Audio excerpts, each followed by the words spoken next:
Welcome to a new day, which means a new workout. So we have a nice little 4x8 superset for you today. We have 3 different supersets with a nice little core finisher at the end. So we're going to do a couple new exercises today. We're going to start off with a new one. We're going to do a single leg squat. So any movement in here that's going to be single leg, if you don't feel quite comfortable doing it, that's okay. They're pretty challenging, so you can definitely just go back to doing more of the 2-leg version, which I'll also show you. So we're going to start with a single leg squat. You're going to want a sturdy chair, a bench. We have a box here, so we're going to use that. We're going to stand fairly close to the box. Sometimes I like to kind of sit just to make sure that I get my footing correct. So from there, you're going to want to stand. You want to still have your feet about hip width apart. We're actually going to raise one leg as we do our squat. So we're going to start seated. We're going to have that one leg extended. You can either leave it, the heel kind of touching the ground for better balance, or you can raise it up. You're going to want to have your arms extended out in front of you for a little more balance. So from here, we're going to use just this one leg to stand up. And then slowly lower ourselves down into the squat to the bench, chair, or box, whatever you're using. Make sure that you really sit your hips back as you go down and squeeze that, that side that you're working. Make sure you squeeze that butt cheek on that side with each repetition. So as I mentioned, you could always leave that opposite heel just kind of resting as you sit, and then as you come back up for a little extra balance if you need to. So this is really going to challenge more of your quad and your glute on that side that you're working. If you want to, you can simply go back to just doing our standard squat that we've been doing and working hard at. I would just maybe try a little bit heavier weight and really just challenge yourself. You could even do more of like a 2 to 3 second down, pause at the bottom, and then a quick movement to stand back up for a little extra challenge as well. From there, we're going to go into a single leg deadlift. So we're going to have our weight in the hand opposite of the leg we're going to be working. So from here, we want to keep our shoulders back, chest proud. You can either leave that toe touching behind you, or you can raise it up, depending on what you feel most comfortable with. From here, we're going to do our Romanian deadlift movement. So pushing those hips back, we're going to bring that weight towards the toe of the foot that's planted on the ground, and really squeezing that glute as we stand up, bringing those hips forward. So if you want to leave that toe touching, you certainly can, just to give you a little bit more balance throughout the movement. If you don't want to do the single leg option, which is totally fine, that's pretty challenging, you can certainly go back to just doing our Romanian deadlifts like we have been. You can do it with one weight, or you can do it with 2. So from here, feet hip width apart, hinge at the hips, bringing that weight down in front of you, really squeezing those glutes as we stand up, bringing the hips forward. So that's another option. Our next superset is going to be a 3-point row with a single leg floor press with a bridge. So for our 3-point row, bring our box back. So from here, we're going to be in that split stance position with our legs. Feet should still be about hip width apart for better balance. We're going to have that weight on the floor. One hand will be on the box. From here, we're going to roll that weight up, bringing it back and up, squeezing our shoulder blade, keeping our core nice and tight, keeping that back nice and straight as we do each row. And then we're going to move into our single arm floor press with a bridge. So we're going to be on the floor, flat on our back.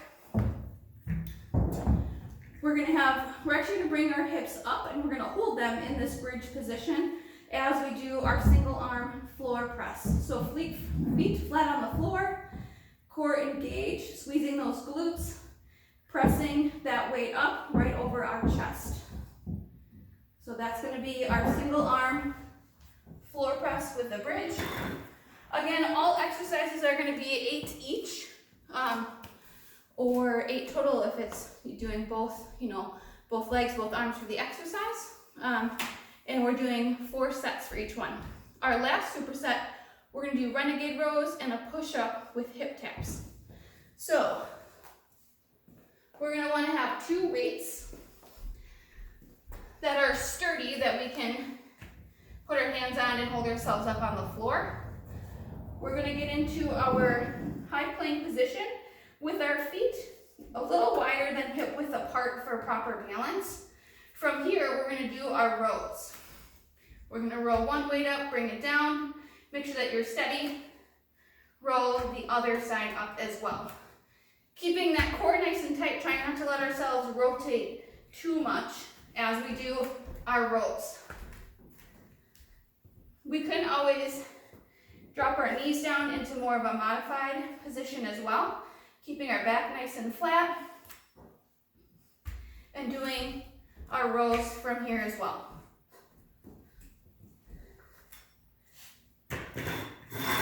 From there, we're gonna move into our push-up with a hip tap. So with our push-up, we're gonna do 8 total push-ups. We're gonna tap just one hip at a time with each repetition. So we're gonna be in our high plank position. We're gonna do our push-up. At the top, we're gonna tap one hip. And then we'll do our second push-up. We'll tap the opposite hip. We can always drop our knees to the modified push-up position as well and do our push-up from here. So that's always an option as well. If you want to challenge yourself a little bit more, you can do 16 push-ups and do 8 hip taps on each side. So you kind of choose what you feel like is most challenging for you for that exercise. From there, we're gonna move into our core finisher. So we're gonna do 4 rounds. We have a little tricep. We're gonna do the bear hold for 45 seconds, a plank hold for 45 seconds, followed by mountain climbers for 30 seconds. So it's gonna be challenging. For the bear hold, we're gonna get into the bear crawl position. So we're gonna start off on all 4s. We're gonna have knees under hips, hands under shoulders. We're gonna come up on our toes and just barely have our knees off the floor. From here, we wanna just squeeze pretty much everything. Getting all of our muscle groups engaged, keeping that back nice and flat. We don't wanna be rounded. We don't wanna be hyperextending our back either. So really just gonna be holding this position. The closer your knees are to the floor, the harder it's going to be.